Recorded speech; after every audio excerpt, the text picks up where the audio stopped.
3인 3색의 정치 토론, 삼색 정치 토크. CBS 주말 뉴스쇼 3부는 정치 코너입니다. 3명의 서로 다른 시선으로 토론하는 시간이죠. 삼색 정치 토크 3분 모시고 시작하는데요. 광고 나가는 동안에도 아주 화기애애하고 훈훈한 분위기로 오늘 굉장히 치열한 논쟁이 오갈 것이 예상됩니다. 저는 개인적으로 3분 나오시면은 저도 개인적으로 기대가 많이 됩니다. 자, 민주당 김지호 대변인, 국민의힘 김종혁 전 최고위원, 개혁신당 이기삼 소장 3분 모셨습니다. 안녕하십니까? 안녕하세요. 반갑습니다. 네. 얘기가 너무 많아요. 그래서 오늘 조금 전에 어떤 얘기를 어떤 순서로 해야 될지를 두고도 여러 가지 얘기를 했었는데, 먼저 이거 얘기를 안 할 수가 없습니다. 곽상도 전 의원의 50억 클럽 사건 판결이 나왔죠. 판결이 또 나왔는데 뇌물 아니다. 뇌물죄로 처벌할 수 없다라는 판단이 나왔습니다. 여기에 대해서 세 분의 코멘트 짧게 듣고 또 준비된 국민의힘과 민주당 얘기로 넘어가면 어떨까 싶은데, 김지호 대변인 얘기부터 들을까요? 아니 이게 네. 뇌물이 아니면 뭐가 뇌물입니까? 그냥 대한민국의 평범한 아버지를 둔 아들들도 어디 가서 잠깐 일하면 50억씩 이렇게 퇴직금 받고 포르쉐 몰고 다닐 수 있겠습니까? 네. 세후로는 절반 정도 받았답니다. 네. 아니 뭐 어쨌든 50억 지금 받은 거니까 좀 너무 허탈하죠. 좀 법령 개정을 비롯해서 사법부도 이 부분 관련해서는 좀 성찰해야 되지 않을까 그런 생각을 합니다. 네. 김종혁 전 최고위원 말씀도 궁금합니다. 저는 웃기고 이해가 안 간다 이렇게밖에 얘기할 수 없는데, 보면요 요즘 이상하게 대장동과 관련된 것들 있잖아요. 다 위례신도시도 그렇고 예. 전부 다 무죄가 나오거나 문제가 없다고 나오거나 이렇게 이어지고 있잖아요. 그러니까 어느 한쪽만 문제를 삼을 수가 없으니까 여야 관계없이 거기 관련된 사람들에게 모두 면죄부를 주는 것이고, 결과 그 이유는 결국은 이재명 대통령이 관련이 있어서 그런 거 아닌가라는 그런 의구심을 진하게 가질 수밖에 없어요. 좀 이상합니다. 누가 봐도 이해가 잘 안 돼요. 네. 이상하다라는 말씀해 주셨고요. 이기삼 소장은 어떻게 보세요?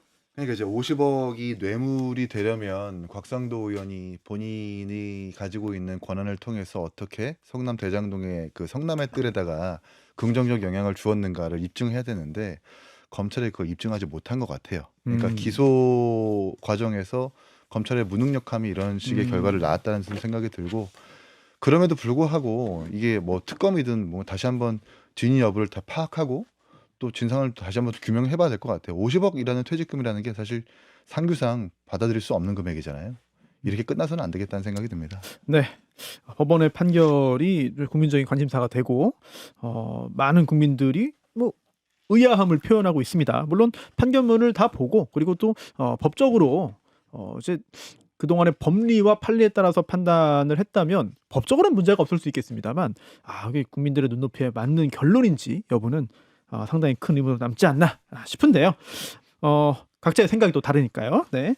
자, 국민의힘부터 살펴보겠습니다. 장동혁 대표, 재신임 둘러싸고 정치적인 승부수냐, 정치적인 도박이냐, 또는 도저히 상상하기 힘든 좀 수준 낮은 이야기냐, 평가는 다 다를 수 있습니다만, 그런데 약간 좀 개인적으로 놀라운 건 여기 대해서 강하게 치고 나오는, 또는 장동혁 대표에게 그래 나도 걸겠다, 우리 한번 해보자, 그런 정치인이 잘 안 보이는 것 같습니다.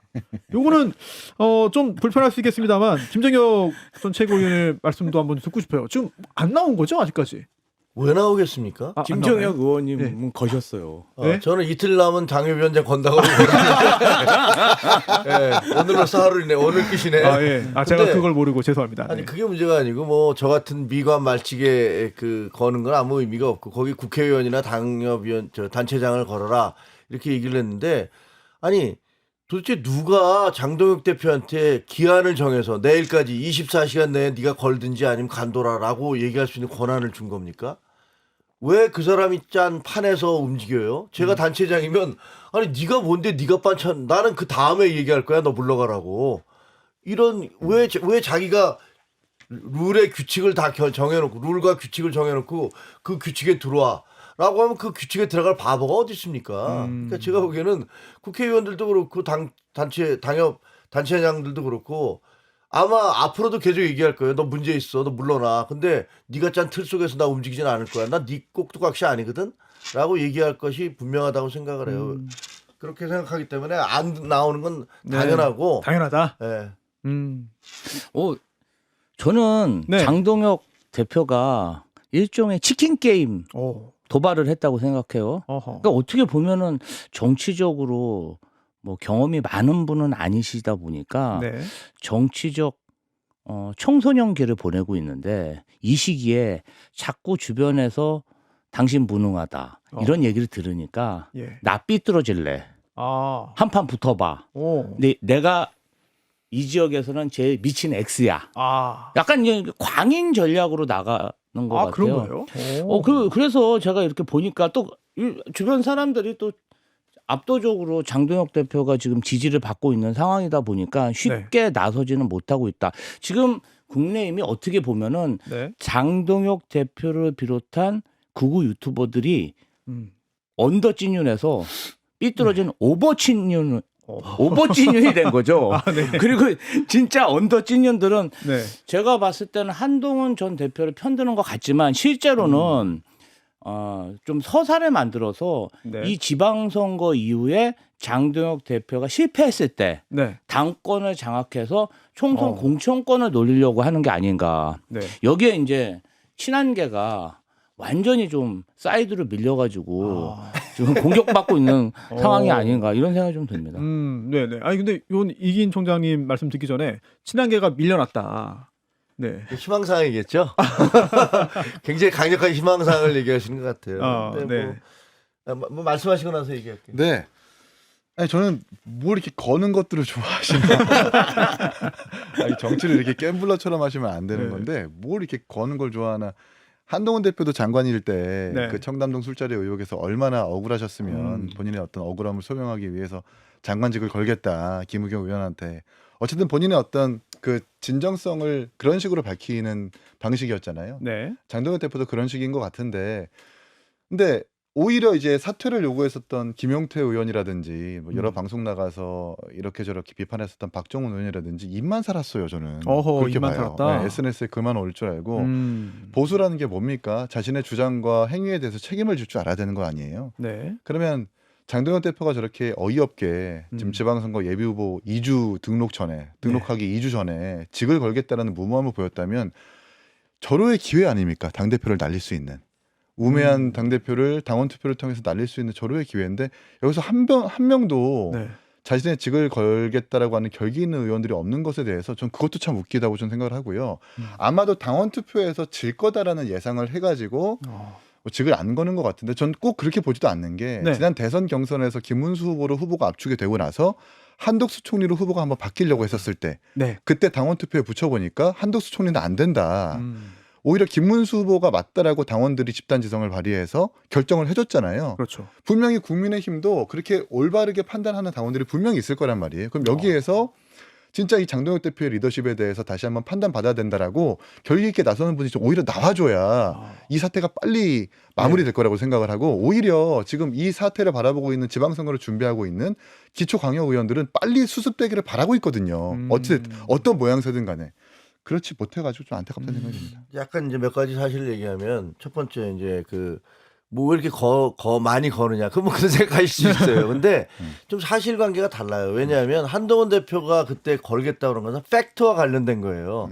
어떤 사실에 대해서 거짓 사실을 유포하기 때문에 그 사실을 확인을 해보자. 그건 확인이 가능한 거기 때문에. 아, 그렇네요. 근데 실제로 확인이 됐어요. 네. 그래서 그 김의겸 의원과 그 얘기를 했던 사람들이 8천만 원의 명예훼손에 대한 배상금 물도록 했단 말이에요. 이건 확인이 가능한 문제이기 때문에 뭐든지 할 수가 있는데 지금 장동혁 대표가 얘기하는 건 이건 정치적 협박이잖아요. 사실관계와 관련된 게 아니에요. 이건 정치적 공방이지 팩트로 확인될 수 있는 게 아니에요. 그러니까 뭘 거는 것이 같은 거는 거다라 얘기하는 것은 논리적으로는 말이 맞지 않고 그다음에 당원 투표 있잖아요. 근데 네. 당원 투표가 한덕수 때 분명히 그 많은 당원들이 말이 안 돼서 최초로 거부를 했어요. 근데 이것도 좀 다른 게 그 이후에 사실 여기 신천지 통일교 그다음에 자유통일당 뭐 우리공화당 그 황교안 당에서 얼마나 많은 이중 당적자가 들어와 있는지 잘 몰라요. 그리고 그게 계속 논란이 되고 있는데 지금 당원들은 우리 이 사태에 대해서 점점 냉담해져 가고 있어요. 그리고 막 투표를 하면 야, 나 꼴보기 싫어서 투표 안 해. 라는 사람들이 엄청 많이 늘어날 겁니다. 그러나 어떤 특정의 목적을 갖고 있는 사람들, 아까 말씀드렸던 그런 사람들은 뭐 오더에 의해서 뭐 투표를 할 수도 있고 더 야, 이거 무조건 살려야 돼라고 그런 식으로 투표를 하면 이거는 장동혁 대표한테 그냥 면죄부를 주는 거잖아요. 그러니까 그 게임을 자기가 알면서 요구를 하는데 거기에 따라갈 바보가 어디 있습니까? 제가 좀 한 네. 말씀 드리면 네, 김조 대변인. 정치도 그렇고 네. 선거도 그렇고 기세 싸움이거든요. 기세다. 이게 장동혁 대표가 사실은 24시간 필리버스터 그리고 단식, 여기까지 굉장히 수세적이었어요. 수세였어요, 그게? 아니 근데 본인의 결기를 보여준 거죠. 아 나는 죽어도 이 권력 놓지 않겠어. 그런데 그것을 극복하고 나서 이번에 난 걸 거야. 굉장히 공세적으로 나오잖아요. 네네네. 사실은 이 기세에서는 지금 이 순간 그리고 지방선거까지는 친한계가 이 기세에서 밀렸다. 아니 밀렸다. 이게 말만 밀렸다. 많으면 뭐합니까? 예? 당선을 시키고 저쪽에서 저렇게 기세 좋게 나오면 정말 세게 부딪혀야 되는데 이게 뭐 말씀만 많고 티켓만 잘 팔고 티켓 파워는 당선을 시켜야 돼요. 내가 당선되든지 네. 김근식 위원장을 당선시키든지 네. 조경태 의원을 당선시키든지 이런 거 보여줘야 돼 정치권에서는. 근데 계속 그런 건 안 보여주고 최종 경기장에서 티켓만 잘 팔고 있으니까 네. 매진. 이것은 좀 아까 이기인 총장님도 말씀하셨지만 이게 말만 많아서는 안 된다. 실제로 파워를 보여줘야 된다. 예. 기세를 보여줘야 된다. 제가 보기에 기세. 그동안에 이게 이 장동혁 만세 뭐 이런 걸 외치시던 네. 김지호 대변인이 갑자기 한동훈 대표를 공격하는 거 보니까 이제 대충 계산이 끝났구나. 그래서 야 이제 장동혁은 이제 거의 다 끝나갔고 한동훈을 죽여야 돼라는 쪽으로 포인트를 이전에 가. 근데 속이 너무 보여 얘기하는 게. 네. 근데 사실 제가 부감참시에서 뭐 하겠습니까? 저당에서 제명당했는데 이것은 제 실제적인 논평이지. 예. 그건 판단을 예. 맡기겠습니다. 아니 근데 장동혁 대표의 필버나 그다음에 단식이라는 게 어떻게 보면 몸빵이잖아요. 네. 본인에 전문적으로 대한 나왔습니다. 네. 여러 가지 위기 상황이 왔을 때 본인이 몸으로 몸을 던져서 네. 동정심을 불러일으켜서 그걸로 지금 극복해 온 게 아닙니까? 나 24시간이나 필버했는데 나한테 이럴 수 있어? 혹은 나 7일 동안 8일 동안 단식했는데 나 공격하지 마. 이거 아닙니까? 그 전까지 단식이나 필버에 들어가기 전에 상황은 본인한테 너무너무 어려우니까 그렇죠. 그걸로 돌파를 했던 거예요. 그리고 이제 어느 정도 효과가 있었던 거. 제가 보기에는 이것도 이제 어떻게 보면 자해에 가까운 거 아닙니까? 나 그만둘 테니까 너 24시간 내에 이거 얘기해. 이거 얼마나 궁색하고 다급하면 이러겠습니까? 그리고 이런 식의 자해적인 정치 행위가 얼마나 지속될 수가 있겠어요. 그러면 그 2월 19일 날 윤석열 전 대통령 그 판결 나와서 만약에 예상되는 대로 그렇게 중형이 선고가 돼. 그때 그거 요구해. 사람 기자들이 다 물어볼 거 아닙니까? 저도 기자 출신이니까 네. 어떻게 생각하십니까? 라고 물어볼 거예요. 뭐 할 거예요? 그때는 뭐라고 얘기할 거예요? 그러면 이제는 직도 걸고 단식도 했고 그다음에 무슨 필버도 했고 뭐 할 겁니까? 그러니까 제가 보기에는 이런 식의 정상적이지 않은 어떤 자기 몸을 갈아넣는 식으로 해서 동정심을 불러일으키거나 혹은 협박식의 이런 태도로 상황을 극복해 나가려는 건 오래가지 못한다. 이런 말씀 드리고 싶어요. 친한계의 이 장동혁 대표의 폭주에 대한 어떤 대응이나 또는 대처나 뭐 이런 전략은 뭐가 있습니까? 지켜보면 되는 거죠. 뭘. 지켜보면 그냥 시간이 가면 되나요? 이거 지켜보면 이게 문제 해결이 아니라 문제를 그냥 덮어두는 거 아닙니까? 네. 그 문제를 덮어두면 다시 이게 올라올 수밖에 없는 거예요. 그러니까 제가 보기에는 뭐 이걸 여기서 그 구체적인 대응을 하는 게 아니라 그냥 보고 있으면 됩니다. 지금 사실은 국민의힘에서는 친한계 몰살 작전을 하고 있잖아요. 지금 김정혁 최고위원이나 한동훈 대표 외에 지금 배현진 맞아요. 시당위원장에 여러 사람을 지금 제명 작전을 하고 있는데 네. 모르겠어요. 간디의 비폭력 뭐 저항도 저항일 수 있지만 정치권에서 네. 약간 저는 좀 이게 좀 무기력하지 않나 이런 모습도 좀 보입니다. 아니 지금 김조 대변인 말씀하신 것처럼 배현진 의원에 대해서 윤리 제소가 이루어졌고 게다가 서울시당도 여러 가지 앞으로 지방선거 국면에서 권한을 또 갖고 있는데 서울시당 위원장으로서 거기 그 자리를 뺏으려고 하는 거 아니냐라는 분석도 나오고 있고요. 또 정성국 의원 역시 마찬가지입니다. 그리고 그 뒤에는 이들에 대한 공격을 지시하는 거는 유튜버 고성국 씨 아니냐. 사실상 이 장동혁 대표 위에 상황이 있는 거 아니냐라는 여러 가지 분석도 나오고 있습니다. 뭐 사실관계는 모르겠습니다만 여기에 대해서도 여러 가지 이야기를 좀 해봐야 될 것 같은데 배현진 의원이 뭐 그냥 있을까요? 그냥 당하고 있을까요? 현역 의원인데? 지금 뭐 제가 한동훈 대표에게 그닥 호의적이지도 않은 모 서울시 의원에게 직접 어저께 연락을 해서 네.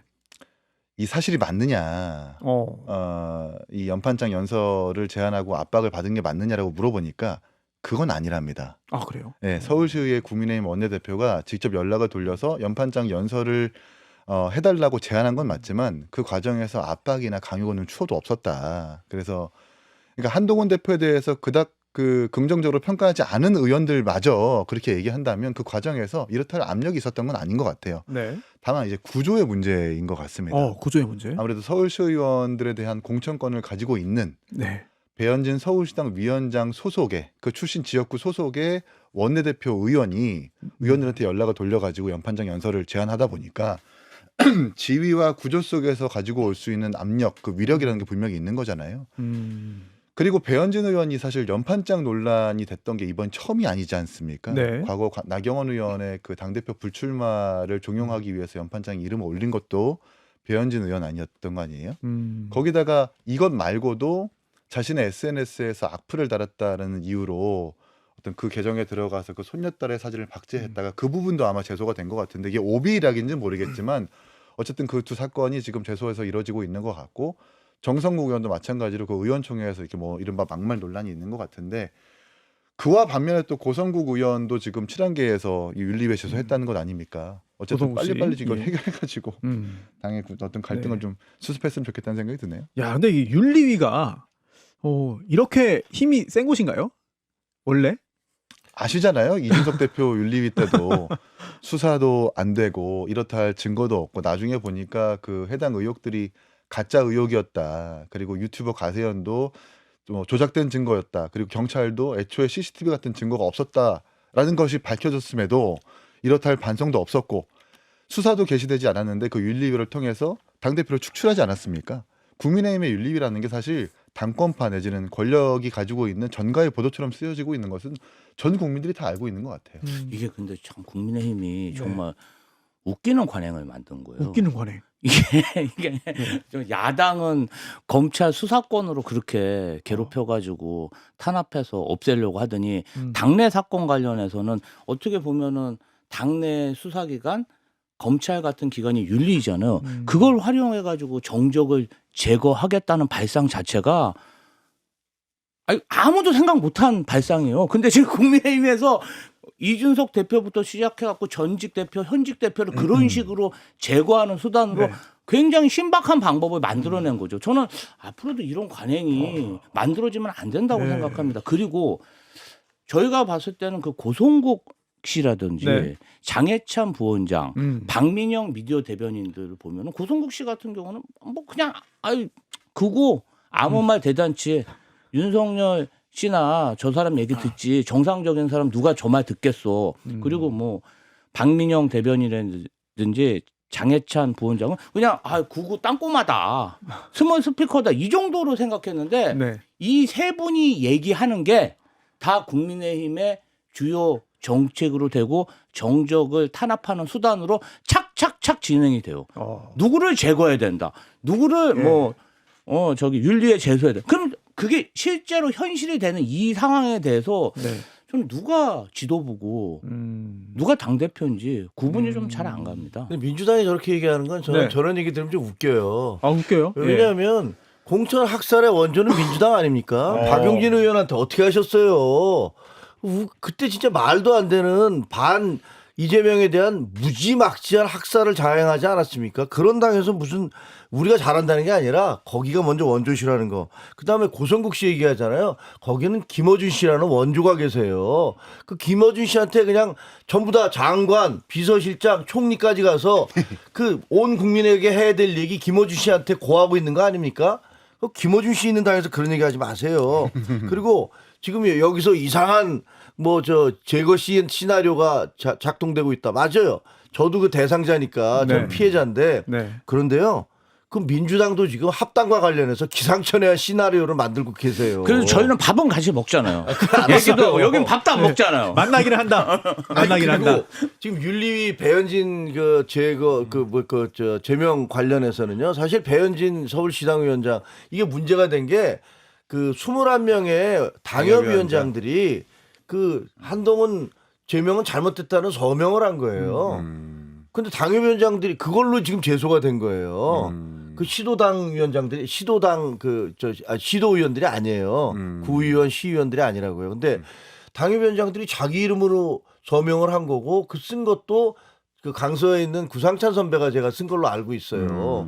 근데 그걸 가지고서 물론 배현진 그 당협위원 서울시당 위원장이니까 협의를 했겠지만 아니 진짜 이해할 수 없는 게 당협위원장들이 정치적 의사를 표시하는 게 그게 윤리 제소의 대상입니까?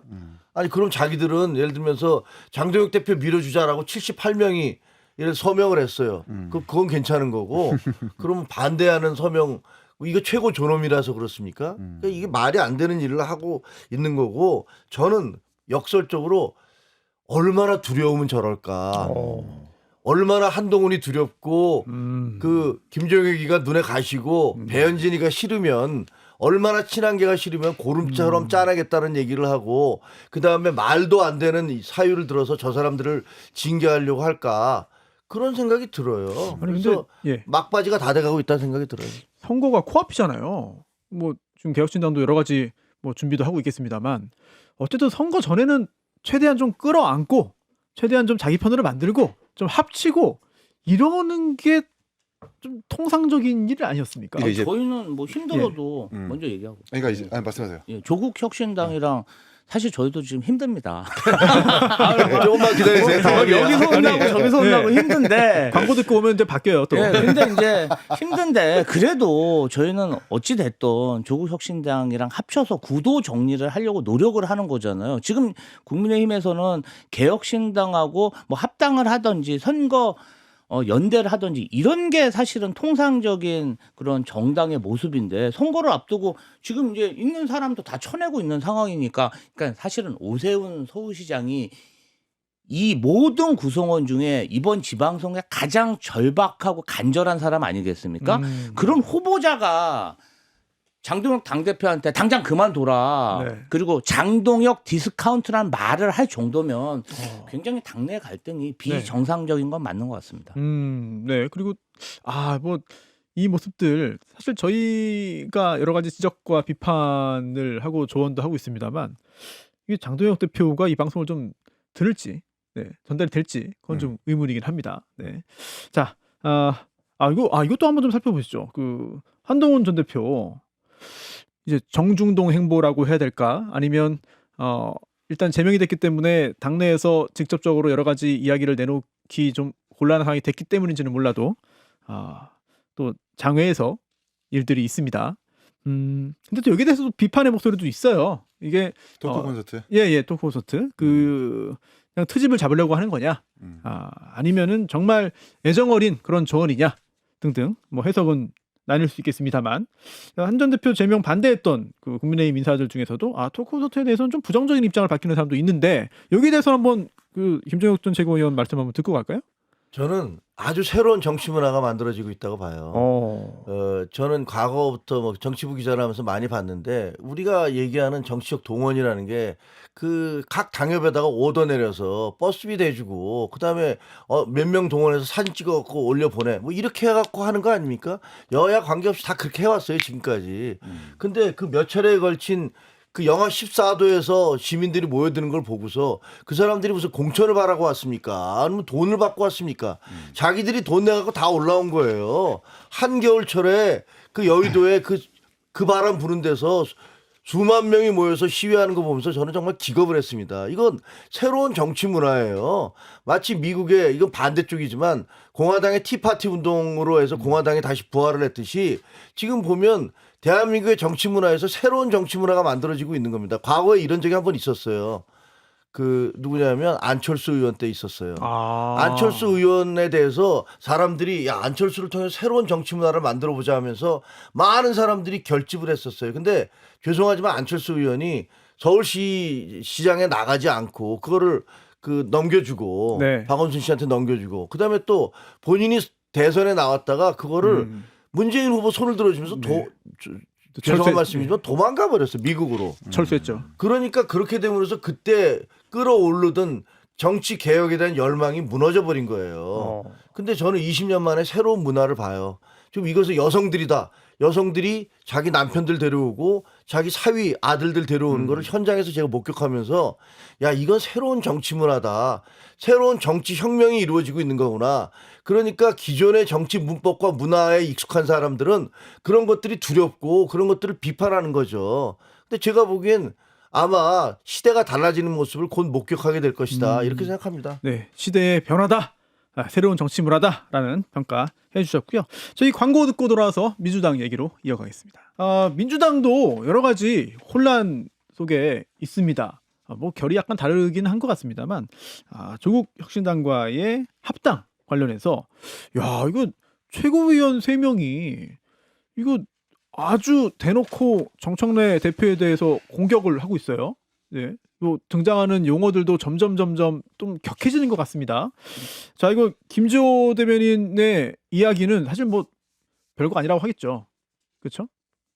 갈등 별거 아니다. 제 이야기가 별게 아니다 아니면 아니 갈등이 별게 아니다. 아니 이제 별게 아닌 건 아니지만 우리는 같이 밥도 먹고 뭐 통합할 수 있다 이런 말씀을 드릴 그런 게 논지죠. 끝입니까? 아니 뭐 제가 말씀드릴까요? 네. 네. 근데 이제 구체적인 뭐 지방선거를 임하는 그 어떤 시각의 차이가 분명한 것 같아요. 정청래 당대표는 선거는 구도다. 지방선거 전에 조국 혁신당하고 합쳐가지고 구도 정리를 해야 우리가 필승할 수 있다.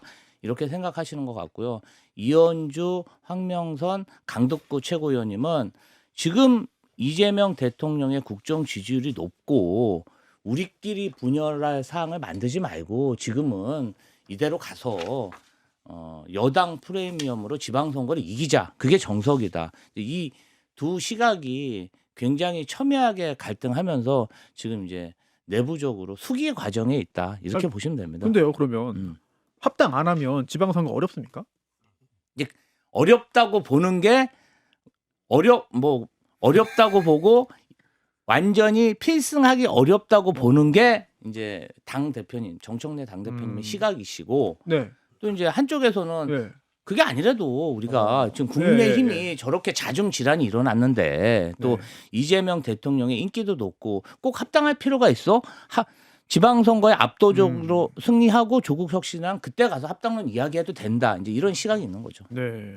하여튼 뭐 선거 국면을 바라보는 어떤 관점이 다를 수 있으니까. 그런데 사실 단순히 선거에서의 유불리 또는 선거에서 이기기 위한 그런 목적보다는 정청래 대표와 또 조국 대표가 함께 힘을 모아서 현역 대통령이 있지만 통합민주당 뭐 당명은 논의를 하고 통합 신당을 좀 접수하자. 계속 장악하자.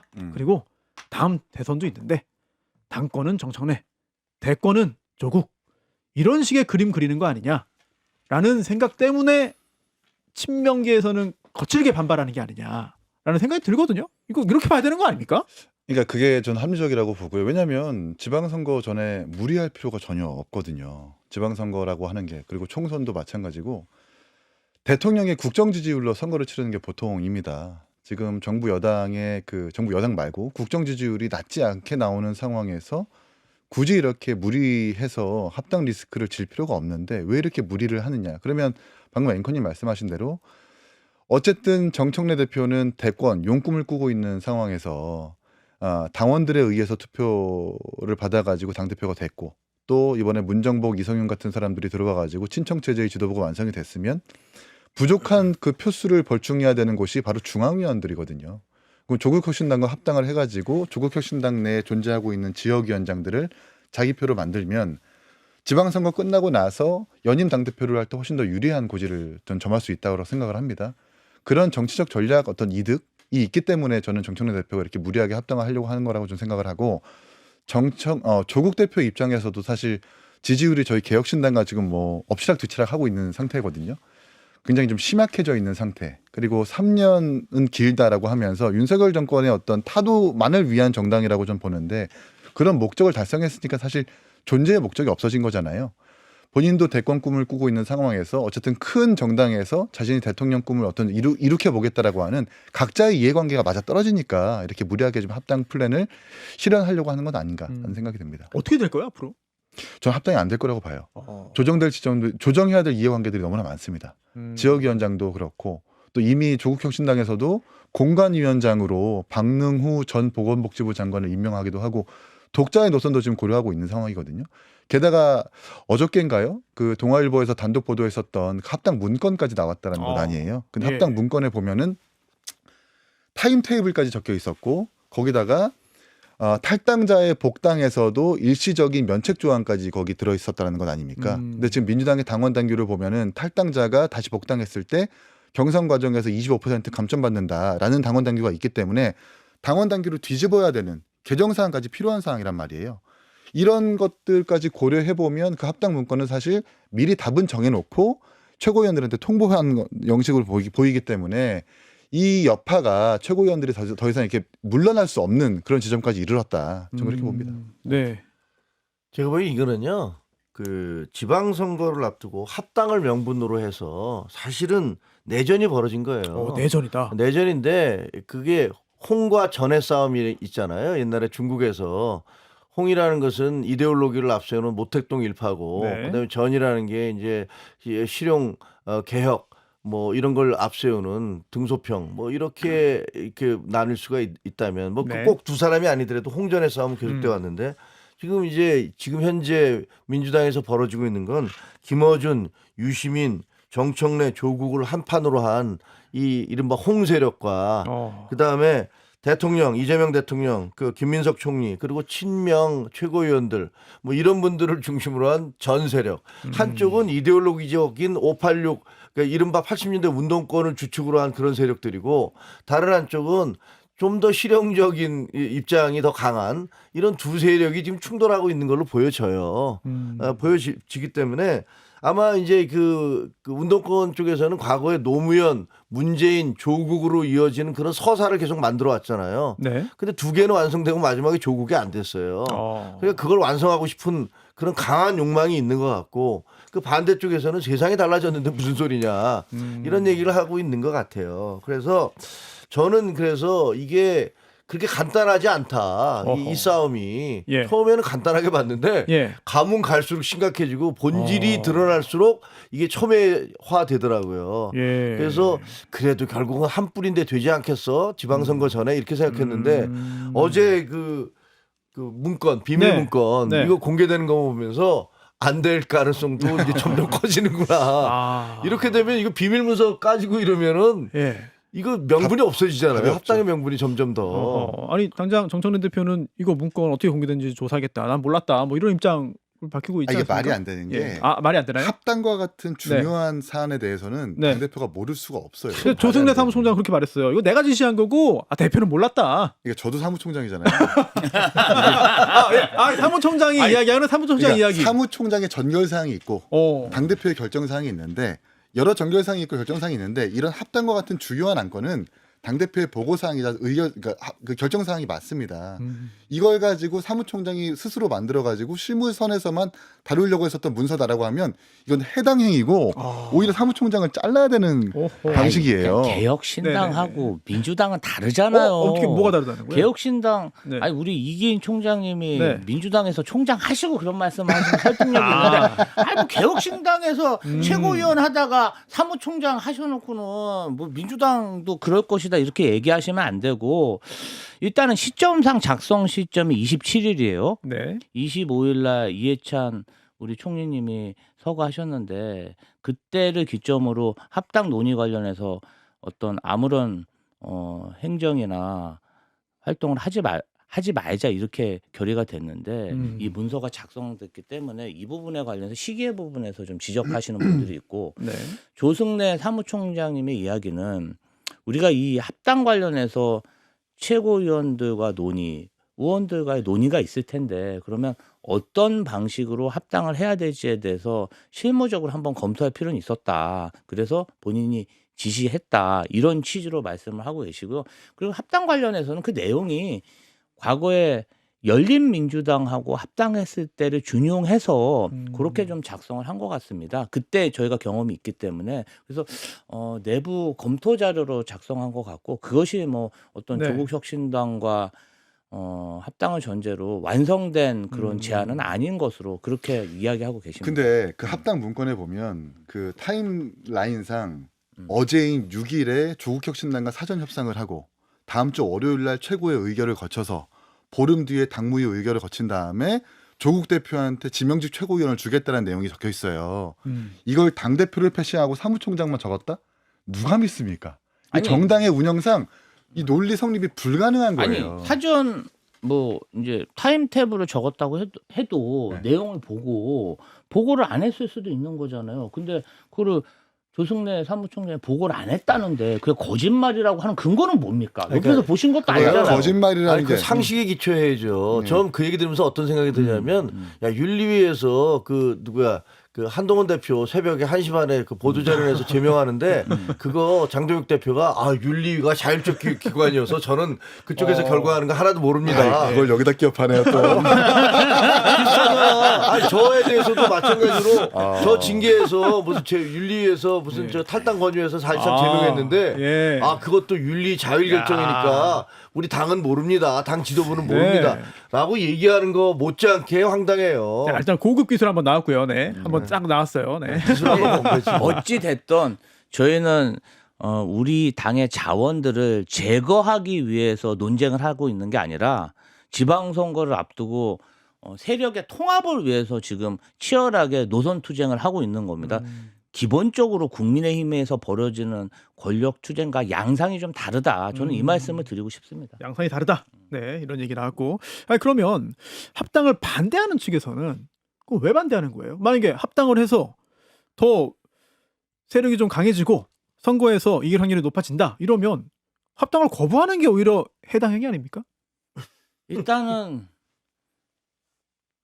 통합을 해서 세력이 들어오는 게 있는데 말을 못해 말을. 말을 스턴이 걸려가지고 못하니까 이제는 뭐 말투까지 공격을 하시고 방송하고 아닙니다. 참. 네. 대변이 너무 힘들다 진짜. 이게 이제 세력이 들어오는 게 있고 네. 또 우리 그 안에서 이렇게 분열하는 면도 있잖아요. 근데 지금 이 시기가 광역단체장 후보군들이 치열하게 경쟁해서 좀 부각이 돼야 되고 또 대통령의 어떤 국정 운영도 부각이 돼야 결국은 여야 간에 이렇게 치열한 공방보다는 국정 콘텐츠로 야당을 압도해야 되는 게 지방선거의 정석이라고 보는 거죠. 그리고 이제 조국혁신당의 당세를 봤을 때 우리 민주당이 좀 압도적인데 우리끼리 이렇게 분열할 거리를 가지고 들어오면 혹시 선거에 더 나쁘지 않을까? 이런 애당심에 의한 발로다. 제가 만약에 이렇게 생각합니다. 김지호 대변인의 입장이라면 예. 저렇게 말 안 할 것 같아요. 그럼 좀 해주세요. 예. 아무도 반대하는 사람 없다. 전부 다 예. 거시적으로 찬성을 한다.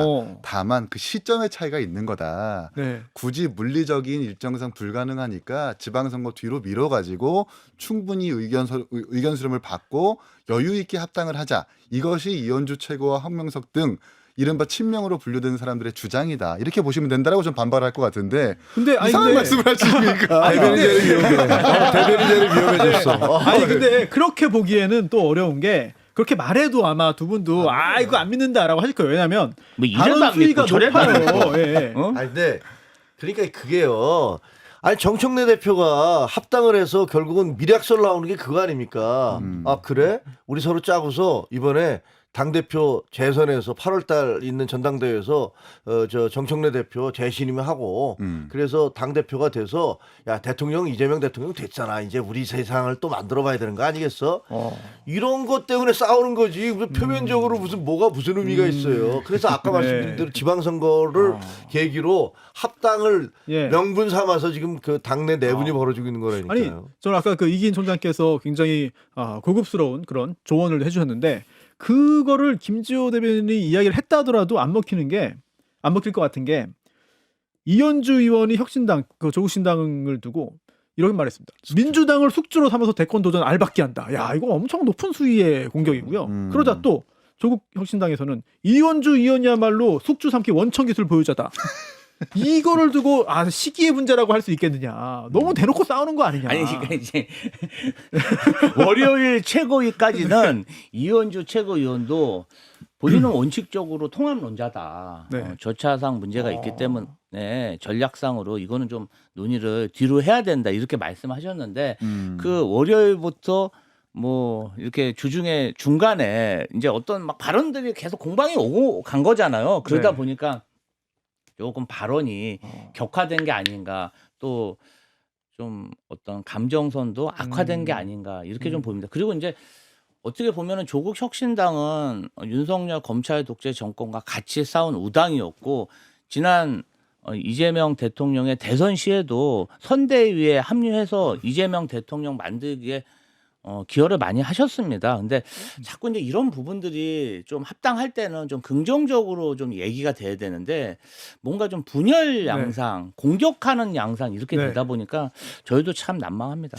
혹시 이재명 대통령이 뭐 직접 지시는 않았겠습니다만 은연중에 야 이거 지금 좀 뭔가 합당 얘기 나오는 거 좀 불쾌하다. 그런 기류와 좀 그런 의중을 포착을 해서 이렇게 발언하는 건 아닐까요? 아닙니까? 그거는 뭐 저도 잘 모르겠습니다. 근데 그 궁금하네요. 미략 네. 텔레그램 문자가 지금 뭐 여러 그러니까 민주당의 민심이라고 하는 딴지일보에서도 그게 이현주 최고위원과 김민석 총리의 텔레그램 아니냐라고 막 게시글까지 몇 개 올라와 있더라고요. 어쨌든 김민석 총리가 아니더라도 국무위원은 국무위원인 거잖아요. 네. 국무위원이 그렇게 정당의 합당에 대해서 의견을 피력한다라는 건 대통령의 의중도 다르지 않다라는 것 아니겠습니까? 그러면 대통령도 합당을 바라는데 이런 방식일지는 잘 모르겠어요. 네. 네. 아무튼 국민의힘뿐만 아니라 민주당도 여러 가지 혼란에 휩싸여 있습니다. 그때 이재명 대통령이 그랬잖아요. 정청래 대표한테 반명입니까? 라고 물어봤잖아요. 근데 네. 그거를 뭐 민주당에서는 대통령이 그냥 진짜 농담을 하셔서 분위기를 이렇게 좋게 만들려고 지금 보면 그게 농담입니까? 농담 아니잖아요. 농담입니다. 그 이후에 전개된 상황을 보세요. 국민을 그렇게 속이면 안 됩니다. 그게 무슨 농담입니까? 그 안에 얼마나 가시가 박혀 있고 그랬더니 뭐 정청래 대표 반명 반청입니다. 뭐라고 하더라? 반명 반정 반명이 없는 아니지. 말이 지어냈어요. 친청입니다. 뭐 친명입니다. 우리 모두 친명입니다. 친명 친청입니다. 네, 친명 친청입니다. 뭐 하여튼 친명 그렇게 얘기하시면 친청이라니까. 제명당해요. 거기서 친청와대라고 언론에서 소개했지만 지금 가만히 생각해 보면 이게 친명 친청와대가 아니고 친 이재명 친 정청래입니다라고 얘기한 거 아닌가라는 생각도 들어요. 친명 친청이라는 게. 이거는 하나 짚고 넘어가야 될 것 같은 게 네. 그 미략설 텔레그램은 확실하게 당무 개입은 당무 개입입니다. 이게 문제가 되는지 안 되는지 판단해 보려면 그 주어를 우리의 진영으로 한번 바꿔보면 되는 거거든요. 만약에 윤석열 정부 때 한덕수 국무총리가 의원이자 최고위원이었던 조수진 의원과 텔레그램을 하는데 국민의힘과 다른 당 합당 관계에서 미략이고 공격 소재이고 당권 나눠먹기 지분 나눠먹기 불가라는 그 텔레그램이 만약에 공개가 됐다면 민주당 아마 난리 났을 거예요. 특검하자고 이거 당무 개입이라고 하면서 엄청난 정치적 공세를 했을 거거든요. 이런 부분들도 우리 야당이 좀 잊지 말고 지적해야 되겠다는 생각도 듭니다. 네, 사실 누가 누구한테 그 누가 보낸 건지에 대한 어떤 사실관계 확인이 안 되다 보니까 좀 더 번지지 않는 듯한 그런 느낌도 있습니다. 네. 자, 이렇게 민주당과 조국혁신당의 합당 네, 관련해서까지 이야기 좀 알아봤고요. 3부 여기까지 네, 마무리하고요. 네. 사실 정치권 이슈가 계속해서 나오기 때문에 또 다다음 주에 세 분과 함께 좀 유쾌하면서 흥미롭게 재미있게 얘기를 좀 나눠보면 좋지 않을까 싶어요. 김종혁 최고위원님 복당이 되셨으면 좋겠어요. 다다음 주에. 갑자기요? 예. 다다음 주에요? 뭔가 사람 개가천선할 수도 있잖아요. 누가요? 누가 있겠죠. 나? 네? 아니 우리 아, 장모 대표. 예. 그래요? 깜짝 놀랐습니다. 네. 그럴 가능성은 네. 제로에 수렴합니다. 네. 정치권 워낙 변화무쌍하니까 어떻게 변하는지 함께 지켜보고요. 지금까지 민주당 김지호 대변인, 국민의힘 김종혁 전 최고위원, 개혁신당 이기인 사무총장이었습니다. 고맙습니다. 감사합니다.